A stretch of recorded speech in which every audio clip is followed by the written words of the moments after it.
ఈ బిజినెస్లో మళ్ళీ కొట్టుమిట్టాడతా మళ్ళీ ఏదో ఇక్కడ సెటిల్ అయిన తర్వాత ఇంకా ఎంత చేసినా ఇప్పుడు మనం అక్కడ కొనుక్కొని మన ప్రాంతంలో ఉన్నది అప్పుడు ఆ రేట్ ఎంత ఉంది ఇక్కడ హైదరాబాద్ అంతే ఉండేది. ఎందుకంటే డబ్బు సంపాదించాలంటే చెప్తా. అదే అమౌంట్ అక్కడ నుంచి మనం ఇక్కడికి వచ్చి ఇక్కడ పెడితే ఏమో నువ్వు ఎలా అంటే అలా అలా ఉంటుందండి. అందుకని మన డబ్బుని ఎక్కువ ప్రేమించకూడదు, గౌరవించాలి. మన కోసం మన సంతోషం సగం బలం, మన సంతోషం కోసం మనం చేసుకోవాలి. ఆ ఉద్దేశంతో దీంట్లోకి వచ్చా. ఇదే మన చిన్నప్పుడు కోరిక ఉంది, భగవంతుడు అవకాశం ఇచ్చాడు చేసుకోమని మొదలుపెట్టాను. ఇక్కడ వరకు వచ్చాను నేను. మీ బిజినెస్ పేరే మీ బ్యానర్ పేరు అంతే. ఆ శ్రీచక్రయ్య కంటిన్యూషన్ అయిపోయింది. సక్సెస్ఫుల్. మేము మా పౌల్ట్రీకి అదే పేరు, దీనికి ఇదే పేరు శ్రీచక్ర. అన్ని సక్సెస్ఫుల్ బిజినెస్ ఎక్కడ కూడా ఫెయిల్ అవ్వలేదు.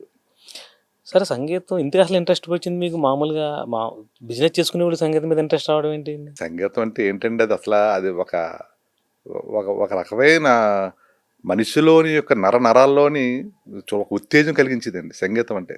దాన్ని మీరు ఒక ఇన్స్ట్రుమెంట్ ప్లే చేస్తున్నారనుకో, నా అభిప్రాయం చెప్తున్నాను, ఇది అందరూ ఎవరేమనుకున్నా నాకు తెలియదు, కానీ ఎవరేమనుకుంటారు, ఒక ఇన్స్ట్రుమెంట్ ప్లే చేయాల్స్తుంటే మనం ఎంత వయసు వచ్చినా సరే ఇంకా కొత్త రాగం కోసం అని చెప్పి మనం దాన్ని ప్లే చేస్తానంటాం.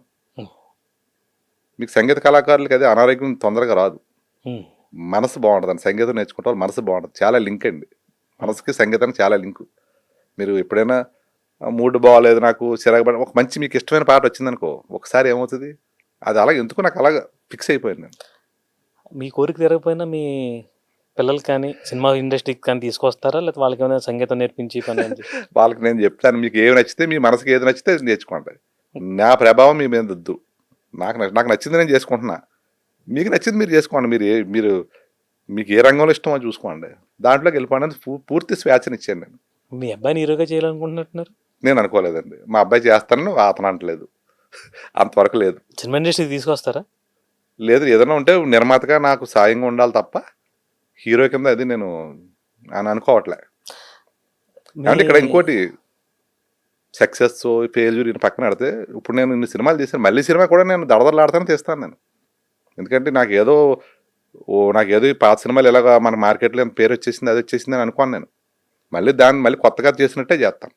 ఎందుకంటే ఈరోజు ఏ సినిమాకి ఆ సినిమా వ్యాపారం అంతే తప్ప మనం గతంలో ఈ బ్యానరు ఇవన్నీ రావట్లే. వాళ్ళు తెలుసుకుంటున్నారు ఎలాగ ఉంది, అన్ని మేకింగ్ ఏంటి అన్నీ తెలుసుకుని వస్తున్నారు. అందుకని నేను మళ్ళీ కొత్త సినిమా చేస్తానంటే మళ్ళీ కొత్త ప్రొడ్యూసర్ కిందే ప్రవర్తిస్తాను.